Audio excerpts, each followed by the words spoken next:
When a star finishes all its hydrogen, that is its fuel, it expands very larger than its original size, and when it reaches a certain point of size, it bursts and can turn into three: black hole, neutron star, and white dwarf.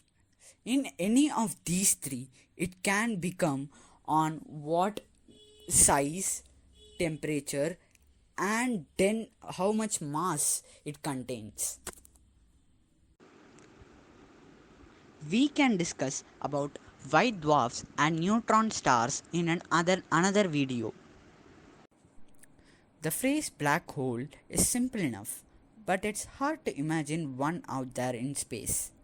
Once anything slips over the edge, which is called as the event horizon, there is no way back. A black hole has a boundary called as the event horizon.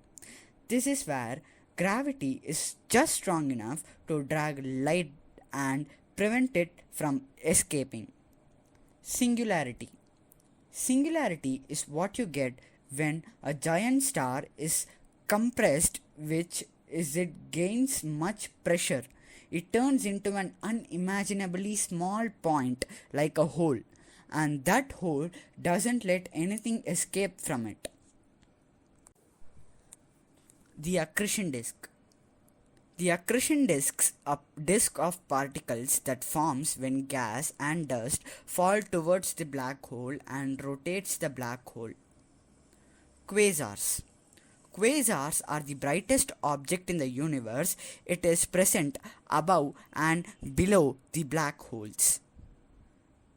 If the amount of information hidden inside a black hole depends on the size of the hole, one would expect from general principles that the black hole would have a temperature and would glow like a piece of hot metal.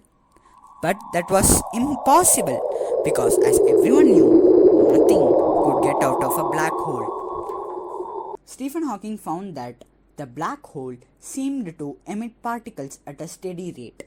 Like everyone else at that time, he could not accept that a black hole could emit anything because even light cannot escape from the black hole. His calculations predicted that a black hole creates and emits particle and radiation. This theory became known as the Hawking radiation after some time. Let's see the different types of black hole. First up, we have primordial black holes. These black holes are tremendously small. Its mass would be around a trillion kilograms, but its size would be around the size of a proton. If it was present or existed, it would be super old, older than an atom. A primordial black hole with a mass of Earth would barely be larger than a coin. This makes them very hard to find. So we haven't actually observed any yet. If they exist, they may even be the mysterious dark matter that holds galaxies together. Black hole, as it swallows more and more objects, its mass increases. The smallest known black hole, GWI 170817, has 2.7 times the mass of the Sun, which works out as a sphere around 16 km in diameter, large enough to cover Paris.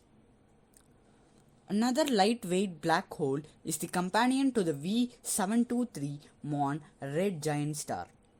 This star is 24 times larger than our Sun, 30 million km in diameter, and yet it is thrown around by a tiny black hole just 17.2 kilometers wide.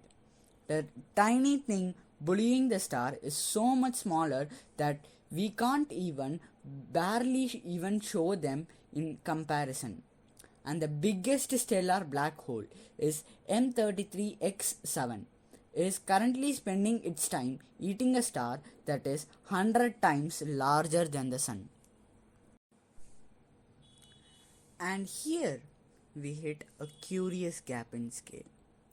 There are lots of black holes up to 150 solar masses, and then there is nothing. Nothing for a long time. Until we suddenly hit black holes that are millions of times more massive. Which is a bit confusing because we had this idea that black holes are consistently growing and growing. To explain how we got the largest black holes in the universe, we might need the largest stars that ever existed, quasi-stars. To get a sense of scale, we can compare them to the largest stars that exist today. Our sun is like a grain of sand next to them. The idea is that the matter in the early universe was so dense that quasi-stars could grow to thousands of times the mass of our sun. The cores of these stars might have been crushed by their own weight so much to actually collapse into black holes while the star was still forming. So now, we arrive at the kings of our universe, the largest single bodies in existence. The centers of most galaxies contain a supermassive black hole, and they are monstrous. In the Milky Way, we have Sagittarius A star, a supermassive black hole with about 4 million solar masses that is calm and collected and just does its thing. The galaxy Cygnus A has supermassive black hole with 2.5 billion solar masses and 14.7 billion kilometer wide, which would mean that if took the place of our sun, it would swallow all the planets and stretch halfway to the edge of our solar system. It is devouring so much mass and material that it turns its disk into a kind of a magnetic fuel, spewing gas out, making tremendous radio lobes, towering over the galaxy. 500,000 light years in diameter, that is 2.5 Milky Ways wide.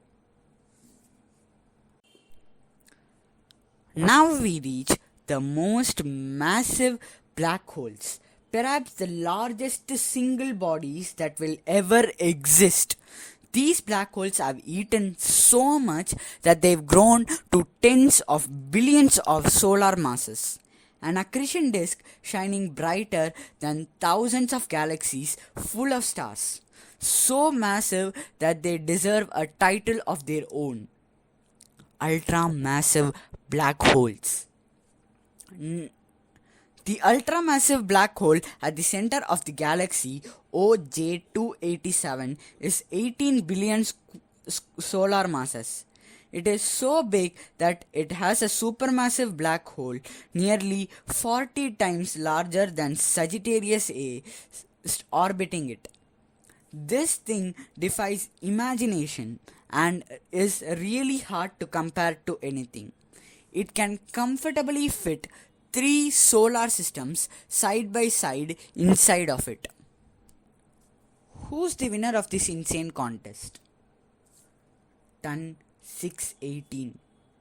A black hole that we can observe consuming galaxies worth of matter is shining with brightness of 100 trillion stars.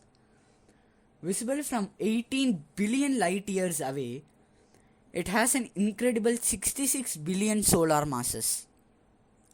A black hole so large that it would take light a week to reach the singularity after crossing the event horizon.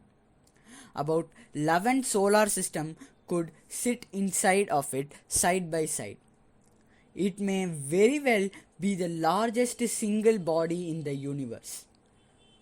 But in reality, it is probably even larger. Since TUN 618 is so far away, we only see what it looked like 10 billion years ago.